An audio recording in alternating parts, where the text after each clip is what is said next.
there's a lot of research in organizations from METI themselves, which suggests that mental health, stress, burnout are really problematic in Japan.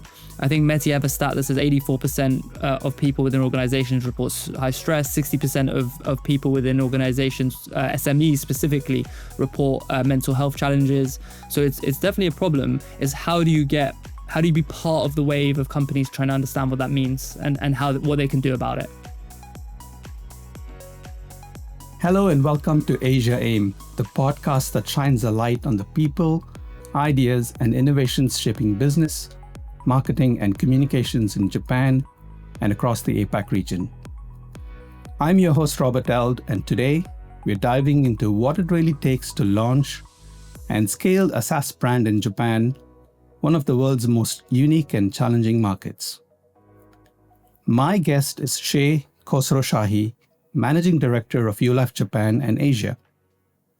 Shay relocated to Tokyo to spearhead YuLife's expansion, and in less than a year, he's taken the company from zero to over 40 corporate customers with an ARR of over $200,000. Shay was also the co-founder of Decify AI, a data, AI, and revenue intelligence agency focused on helping teams make smarter, more measurable decisions. With a background that bridges digital marketing, data science, and sales, and having helped scale YuLife in the UK to over $20 million in ARR. Shay brings deep insight into what it means to build high-performing teams and grow through meaningful partnerships. So whether you're a founder, marketer, or an expansion lead looking to enter Japan or scale across Asia, you'll want to listen closely. Shay, welcome to the show. Thank you so much for having me, Robert. Let's get started. Tell me about your story. What brought YuLife to Japan? What motivated you to take on the challenge to launch here? Sure. Yeah, it might be helpful if I just go back on a bit of my history and working background. So I was born in the UK and grew up in the UK. So I've only ever lived in the UK. And I graduated computer science at Loughborough University, which is a sports university. And I took a year out between my undergraduate and my master's to pursue playing professional football because I got really into it throughout my childhood, but also university.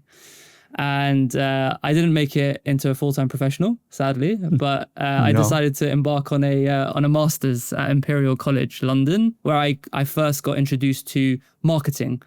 Which I found, really, really interesting. Growing brands, digital marketing in particular was really what fascinated me. So I went into the working world of digital marketing and did that for a bit. And then I wanted to, I was very into data. So I decided to go into a data science role. So I realized maybe I wasn't going to be the best data scientist in the world. So I went into kind of marketing operations, sales operations, and then I ended up as kind of head of revenue operations at YuLife. When I joined YuLife, it was a very small startup. So we had maybe kind of first 20 people, and I helped the business scale to kind of over 200 people, 20 million in revenue. And our latest fundraising was with a big Japanese life insurer called Dai-ichi Life. So they invested in our Series C round, and they invested $100 million into the business and became our lead investor. And actually, that was one of the big reasons why we entered Japan was because of Dai-ichi. They felt that we had a good proposition, many problems to solve in the area. So that my founders asked me to come and launch the business here, based on kind of my experience of what I did in the UK, taking from 0 to 1. So yeah, very exciting journey. Yeah, that must have been really a good opportunity, right, to get a tap on the back for you to come and spearhead Japan, right?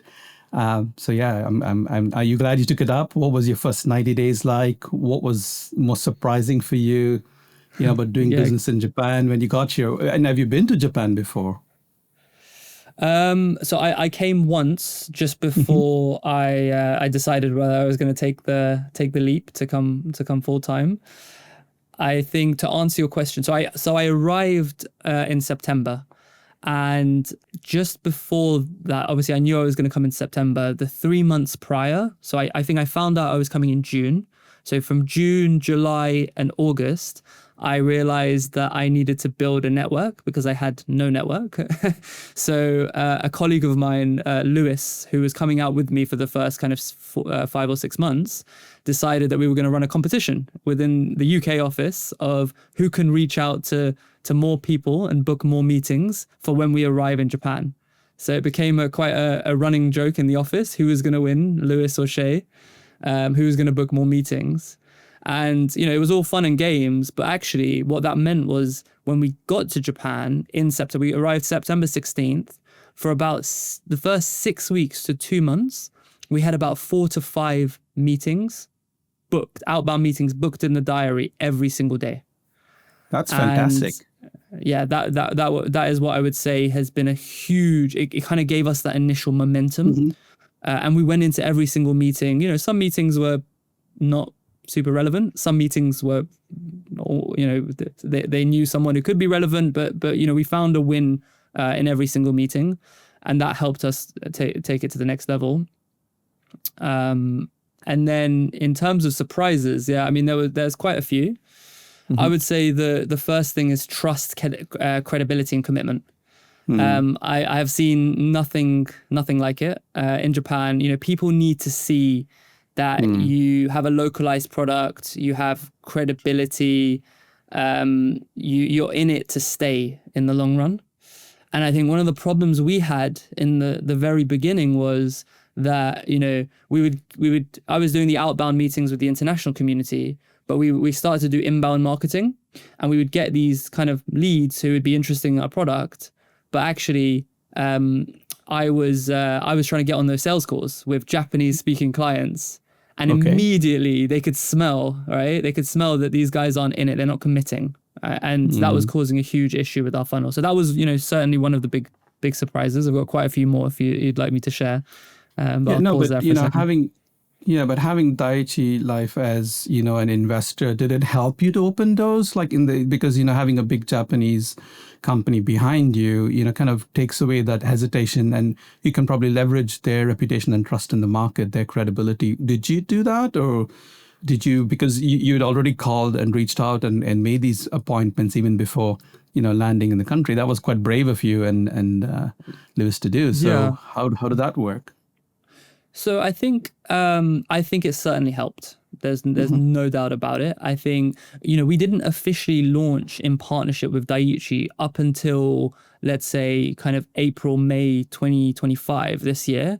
So when we first arrived, we couldn't actually say, well, Daiichi, we're launching with Daiichi. It was very much like Daiichi are our investors. And, we had to go a little bit solo, but actually, even just saying Daiichi have invested in our startup certainly helps, right? People become, intrigued, and it's certainly a hook. That definitely helped. But I wouldn't say that was the sole reason why, we were able to elevate. I think a big part of what we were doing is offering value first. So we would book the meetings, but we would try to go there prepared for every single meeting of like, how can we help this person? How can we give before we ask for something?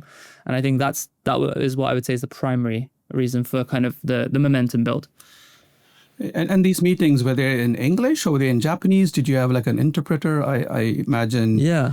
You need Japanese in those meetings. How did you go about that? Yeah. Well, it was a bit of a mix, right? So our strategy was, looking at who we can sell to directly. So we sell primarily to HR people or economic buyer CEOs like yourself. Partnerships. We were also looking at, those were our kind of main areas. The likes of working with Daiichi, where I needed more translation support. We also have some other partners. We had HR partners. So it was very mixed. I would say in some meetings, where the team spoke English, I was fine to speak English. But I did realize about 3 months in that I needed a full-time interpreter. So we did hire a lady called Aya who was really instrumental in helping me kind of get by in those early days. Even now, that's actually. Right, isn't it? Yeah, no, that is really good. So that to show that your commitment, right? You talked about, showing that you're committed, right? So coming prepared with somebody who can speak the language shows that, you're here in the market to make it, right? So Yes. success in the UK is different, but in Japan, right? So what did you do differently to launch here? You mentioned you couldn't launch with Daiichi as a partner, but more as an investor. So Yes. yeah, what did you have to do to launch here? So yeah, quite a few differences between the UK and Japan. Really, really interesting differences. So I would say the first one is, I think a lot of companies come to Japan and think that they can almost wing it, and they can kind of half commit. And what I mean by that is they have a global proposition. They come in, they don't localize their product to the extent that it needs to be localized. They don't focus on building a team on the ground, on marketing. So it's almost like a half commit. And I've seen, since I've been here, many companies, not many, but I would say a handful of companies that were kind of in a similar position to us, very, very similar from a global perspective, revenues, etc., who have come to Japan and have half committed. They haven't localized the proposition. They've had maybe hired one sales rep and that speaks Japanese, and they felt, that would take them and they can kind of test the market a bit and then, invest more off the back of success. I think what makes YuLife different, and I think it's a big respect to our founders of the business. They have an appetite for risk, and they commit. And we did an initial MVP project where we rolled out to 5 SME customers. We saw the traction. We saw that the product works, and when we rolled out the application, we had a high usage rate. And off the back of that, we said, okay, we're going in. We localized the entire product. We invested in performance marketing. We invested in a Japanese senior salesperson. We invested in an interpreter, customer success, all localized. And I think, yes, we leveraged our relationship with Daiichi as well, but I think that investment made the big difference. So I think that was probably one big difference between the UK and Japan. The other, I think, what's interesting, and maybe from your perspective as a marketer, that I've found really fascinating. So, in the UK, I have my kind of standard funnel when it comes to inbound, right? You have a certain number of marketing qualified leads. Those marketing qualified leads turn into meetings.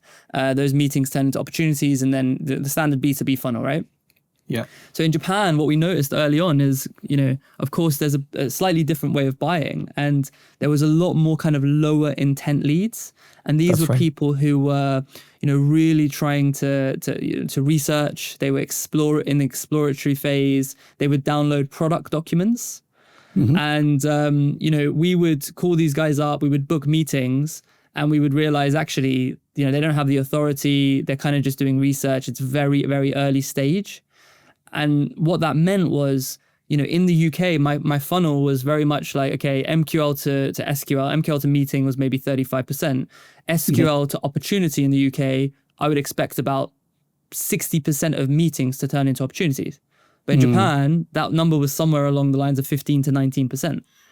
And we couldn't work out why. And we started to do some research. And then what we did to change that was we put more criteria on our forms to understand of all the people, all the MQLs coming in, who was actually, had pain points that we were trying to solve, that we could help them with, where we could drive urgency, who had an implementation schedule.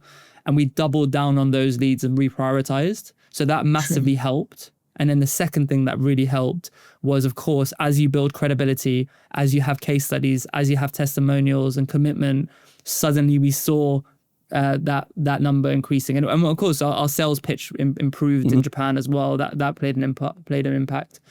But yeah, that was quite fascinating to me. Big difference between UK and Japan there. Yeah, no, definitely. I think, the buyer journey here is very different. And you're right. So, often, you have teams that are doing research and trying to understand whether this product is the right fit for their organizational needs.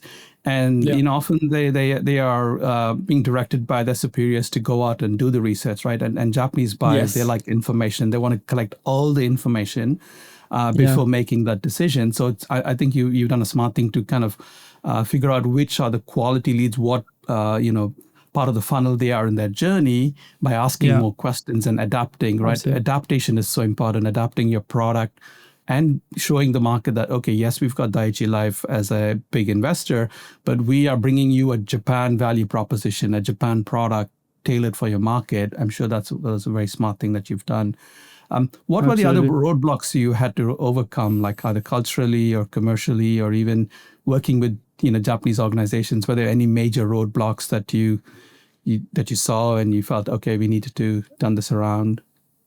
So I would say, I think there was quite a few, but I will maybe stick to kind of two key ones. One was, working in kind of, on big deals and partnerships, and then two, maybe my own existing team and, managing a team. So in terms of, let's start with my existing team, right? So I've, born in the UK, I've led teams in the UK, and I kind of tried to bring that approach to Japan in the first 3 months. And didn't work as great as I I thought it would, to be quite honest with you. I used to make decisions very quickly. I didn't really involve people. I looked at the data, I'd make a call, and I expected the team to follow, right? Like that's kind of the very Western way of making decisions sometimes, right? And early on, I got feedback in terms of lack of communication with the team. And what I understood is that my team, even if the decision isn't super relevant to them, they wanted to be involved. They wanted to understand. They wanted the information. And that was really interesting to me. And as a result, what I had to change my leadership style for Japan. And one example of what I did was I would go onto my team meetings and, be an hour team meeting. I'd spend the first 10 to 15 minutes just purposely communicating about everything that's going on in our world, in my world, even if I didn't think it was super relevant to them. And I really saw a shift in kind of mindset and, appreciation. So that was a big thing from a team perspective. And from a partnership perspective, I would say a big difference between, again, the UK or US and Japan is in the UK, when an economic buyer, so that's someone who kind of holds the budget or, at the top C-level, makes a decision, generally speaking, the deal is going to get there, right? You might have to get a few people on board, it's fine, but it's going to get there. You've got the economic buyer on board. Now, in Japan, we've had many experiences where, let's say we got the CEO of the business who, wanted to do the deal, but actually it was the people underneath who weren't yet aligned. And there was a lot of work that had to be done to get those people aligned, because the CEO couldn't just say, make the decision. We experienced that with, I can't name all the partners, but, as you can imagine, a lot of the partners we work with.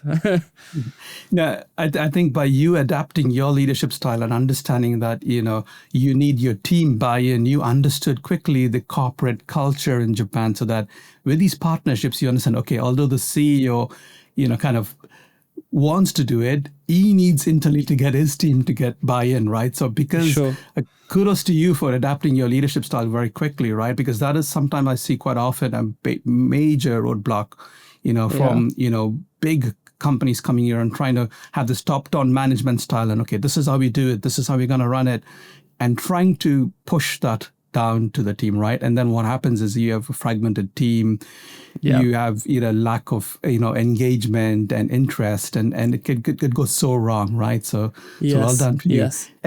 Anything else in your partnership approach that you can walk us through, like that you've done in the UK that seems to work in Japan? I'm sure there's a lot of things that are, relevant to Japan from other markets, and, understanding the buy-in is a great thing, but with partnerships, other approaches that have worked? Yeah. So with partnerships, the approach I took when I landed in Japan was it was really a process. So I ran it like a process, and I identified the key partners that we wanted to work with, and I set meetings with them, usually within a space of a kind of a 2-week period. And the first meeting is the discovery meeting, and it's about learning what their goals are, what their priorities are, what their revenue targets are.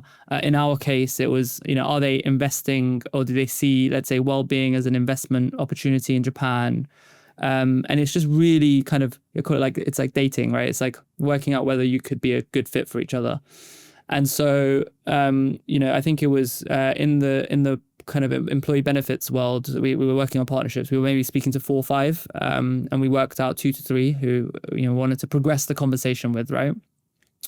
And then the second meeting is about just doing more workshopping and really getting into the data as to what are the, they all have sales targets, they all have revenue targets. What are their revenue targets? What did they do last year in terms of revenue? Where's the gap? What's their target this year? How much new business do they need to do? And then it's like, okay, we can help, we can help you. Let's co-create a business case together, and we can demonstrate to you how YuLife can, make an impact on those revenue targets, right? And, as this is going on, which I think is really important, is, while you're working with the team on the ground to kind of, coordinate this and come up with a co-business plan, what I did is I built exec-to-exec relationships.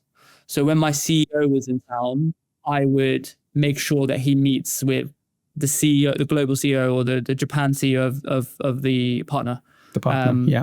When my other founder was in London, I would make sure that he would meet the person that's connected to Japan in London. And we did that. So while this business case was going on, it's about that exec-to-exec buy-in, and that massively helps.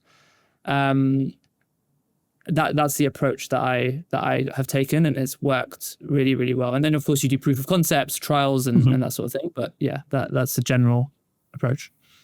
Yeah, no, that's a very, very smart approach to show commitment from a leadership.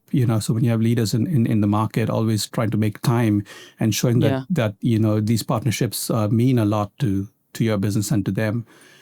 You talked about well-being. Well-being is a huge subject, especially employee well-being and employee engagement. Do you do any research in the UK or for the Japan market? And because when you highlight data, when you and I spoke, and I'm like, that was top of mind for me. I'm like, okay, how do I get my team more engaged? How do I make sure they are taken care of, and well-being? So the minute we met and you showed me the app, I'm like, wow, this is cool. I'm going to do this, right? Because well-being, it's an easy sell. But did you need data or research to back it up when you're having conversations with the Japanese companies? And what's it like in the UK? Did you have to bring that data to corporates and say, look, employee well-being is such an important thing, and here's why, and this is backed up by research and data? Yeah. I mean, so I would say yes and no. So we had to bring our know-how. We really had to, there's tons of research that suggests that employee well-being and looking after employees has really positive impacts on their productivity and overall, retention, etc. So we knew that. We did a lot of research in the UK, and that's what we kind of built part of our business on. When we came to Japan, I think what we were very lucky that METI, who the Ministry of Economy and Trade, are already thinking about this topic. Of course, their goal is to improve Japan's economy, right? And one of the ways they want to do that is through making it more productive, making the workforce more productive. And they recognize to make the workforce more productive, we need to focus on employee well-being, and companies need to do more, right? So they brought out a certification that says that any company that looks after their employees' health and well-being and health management, they can get the METI certification, which comes with a host of benefits, right? So, we were lucky that they did they are doing part of the work for us, and we collaborate with them. We actually have an event with them this afternoon. So that in that sense, I think, Japan is moving forward, right? The challenge is how do you get, Japan's a huge market, right? Thousands of SMEs out there. How do you get the message across, and how do you make real change? And I think part of it is, to answer your question about research, there's a lot of research in organizations from METI themselves, which suggests that mental health, stress, burnout are really problematic in Japan. I think METI have a stat that says 84% of people within organizations report high stress, 60% of people within organizations, SMEs specifically, report mental health challenges. So it's definitely a problem. Is how do you be part of the wave of companies trying to understand what that means and what they can do about it, right? Because the problem is there. They're recognizing it. It's about education and providing the right solution, right? Which is what we're here to do. Yeah, and so that means for you, are you creating a lot of content? I know we are working with you to create content on various topics and trying to make it also topical. It is definitely about education. It's creating that content, but also making sure that it's accessible, right? So anything else that's doing, events are great. I'm looking forward to the event later this afternoon. You guys are quite active. You do quite a lot of events, right? What else are you trying to do different? And I'm sure there are competitors in your space, like and it's great that the METI is taking initiative to get companies to invest in employee well-being and certifying that and providing perks to those businesses that do that. That opens up competition as well, I would imagine, right? Yeah. So other than content, events, what other things you're doing to get education to the SMEs and your target clients? Yeah. So I think so. First, I think we're working with you guys, which has been really, really positive and has made an impact on the way we're able to educate into the market. So I think that's been really helpful. I really believe in the power of content and the power of offering value first when it comes to marketing. And what I mean by that is creating education, ungating a lot of the content, right? Because I think a lot of companies focus on gating content and getting the lead capture, but actually if you provide the value, people will come to you anyway. That's right. I think there's a stat that says that only 5% of your total addressable market is in market for your product at any given time, right? So what are you doing the rest of the time to offer value is my opinion. So content and events is huge for that. Just producing research, educating, offering value first. In terms of other things that we're doing, so one of the things we're quite big on is we talked about more kind of distribution partnerships, but we also like to create partnership with influencers in Japan. So HR specific. Our market is HR. So we look at who has a voice in the HR world in Japan, right? Who are people listening to, and how do we team up with them to make a change? So that has been really quite influential in a lot of what we do. We invite them to our events. They speak for us. They they refer us to clients. We have a great guy, a guy called Piotr Felix, he's a bit of a kind of HR expert in the space, ex-Google, ex-Morgan Stanley, written many books. He has his own restaurant as well. He's someone that's a big advocate for us, believes in our products and pushes that. So I think those are the key areas. And then of course we do paid advertising, Google advertising, Facebook, everything else essentially. Sure. Sure, no, that's great. Like, getting influencers who are passionate about what you do and the cause and, to vouch for you is definitely great. Yeah. What are some of the common mistakes you've seen? We talked a little bit about, other brands do, especially in SaaS, right? Other foreign SaaS brands. What have you seen any mistakes that they're making in the market? Quite a few. So I think first and foremost, when it comes to on the partnership side, I see many SaaS companies when they're trying to use channel partners, and this is just my opinion, right? Everyone kind of works in different ways, but I think spreading yourself too thin with partners, I think that can be a challenge, right? Because our approach is very much focus on the right partners where you really have a connection and focus on the win-win. Yeah. And it's not easy to create the win-win with so many partners, right? You kind of lose that exclusivity, you lose that kind of connection, the relationship. Yeah. It's like having multiple intimate relationships. It's like you can't create a win for everyone, right? So it's like it doesn't work out in the end. So I think that's one mistake I would say that they make, in my opinion. I just think it's just not enough. That's on the partnership side. And then I think it really does come back to just commitment to the market and building local expertise. I think that's paramount, right? I've had so many kind of debates and challenges with my team around, well, in the UK we do it this way, and this works really well. And they're like, no, in Japan it doesn't. That's not how it works. And this is the better way. And we're like, oh, okay, that's interesting.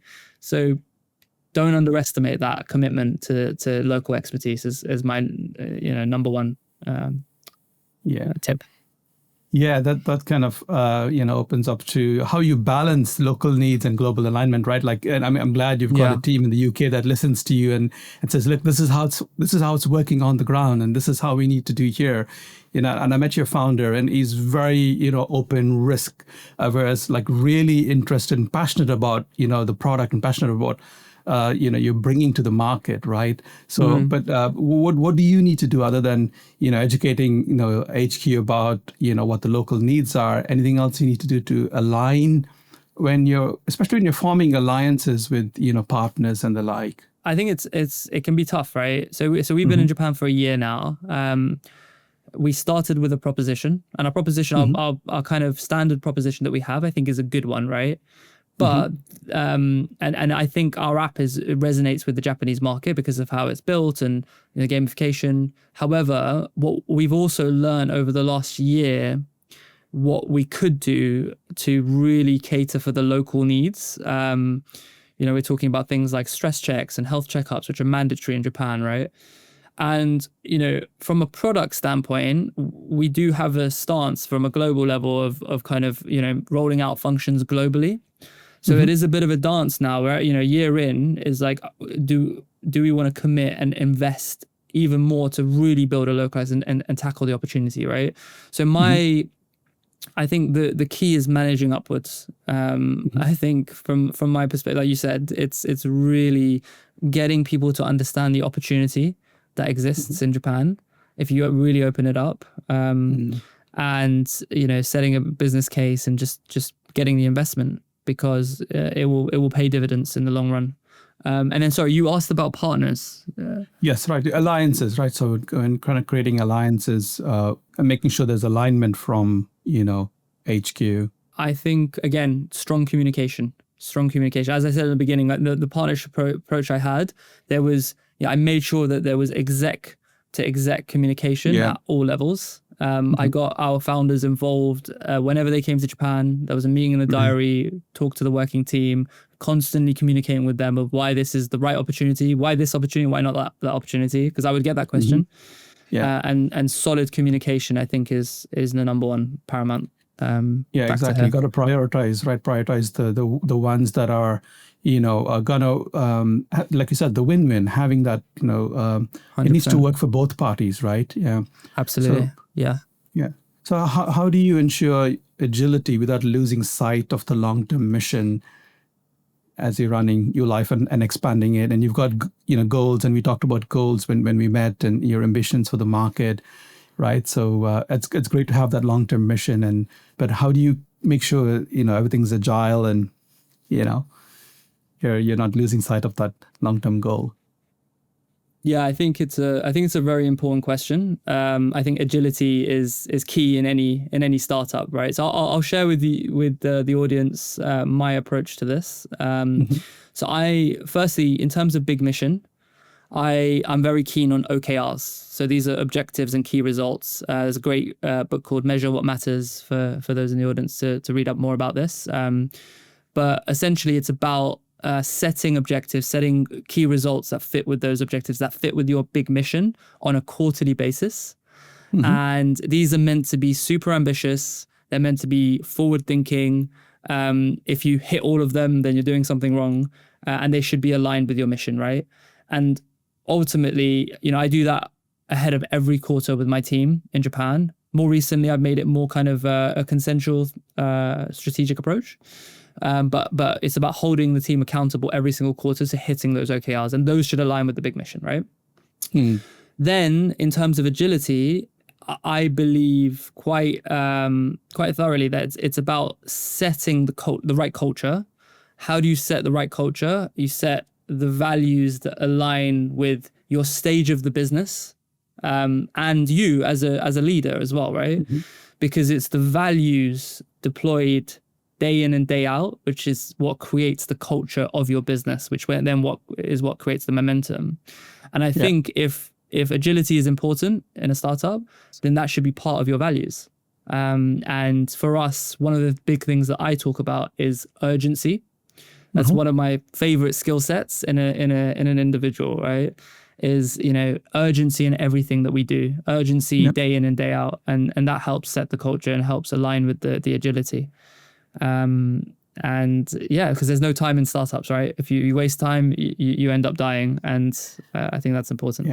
Yeah, very well said. Yeah. And you are also responsible for Asia. What markets in Asia have you got your sights on? Anything you can share at this point on what you're trying to do in other Asian markets? Yeah, sure. So we are working on Singapore first and foremost. So we have a relationship with one of our key partners over there, Aon. And I think it's an interesting opportunity there. We are collaborating with them quite closely, working with both insurers and direct to customer as well. So for now, it's focused on Singapore. We're having some conversations in the Philippines and Malaysia as well. Really exciting time ahead for YuLife. Well, exciting, and I wish you the best with your growth into the Asian market. Thank you let's so jump much. into a kind of quick quick fire round of questions. What's the one local insight about Japan that's changed your approach to business? So I think it's I think it has to be alignment. I think the culture, the consensus culture, the culture of alignment, I would say has made me a better leader because I spend more time with my teams, spend more time understanding people's opinions, and really reflecting. I think that can certainly help. I do think you shouldn't lose the balance between consensus, reflection, but also making a decision, because indecision is also really is a key quality, right? It's making a decision. I think it's making me a better salesperson as well, because I think sales is something that I really enjoy, solving problems for customers. And I have now, in sales, there's this kind of concept of multi-threading anyway, which is, you tell your sales teams in the UK, it's like, speak to, as many people as possible, right? But it's a kind of high level concept. In Japan, it's real. It's like that if you do not do that, you will not win a deal, more likely than not, right? In the UK, you can maybe get away without, just speaking to the economic buyer and closing a deal. Not the best, but you can get away with it. Yeah. But Japan, no chance, right? So I think it's made me a better salesperson, someone who understands how to really align with the priorities of the organization. Fantastic. And is there a book or a podcast or a resource that's helped shape you and how you lead? Yes. So I think 5 Dysfunctions of a Team by Patrick Lencioni. Great book. Highly recommend that. It's all about kind of building, how to build high performance team. Starts with trust. Our founders are big on that book as well, so I would highly recommend that. I think I mentioned it just in the beginning of the call, but Measure What Matters by John Doerr. So OKRs talks about how Google and Intel, elevated and built momentum through the process of objectives and key results. So I'd say those two are really great. I've got 2 others which I really love that I would love to recommend. If please that's share. Okay. Yes, please.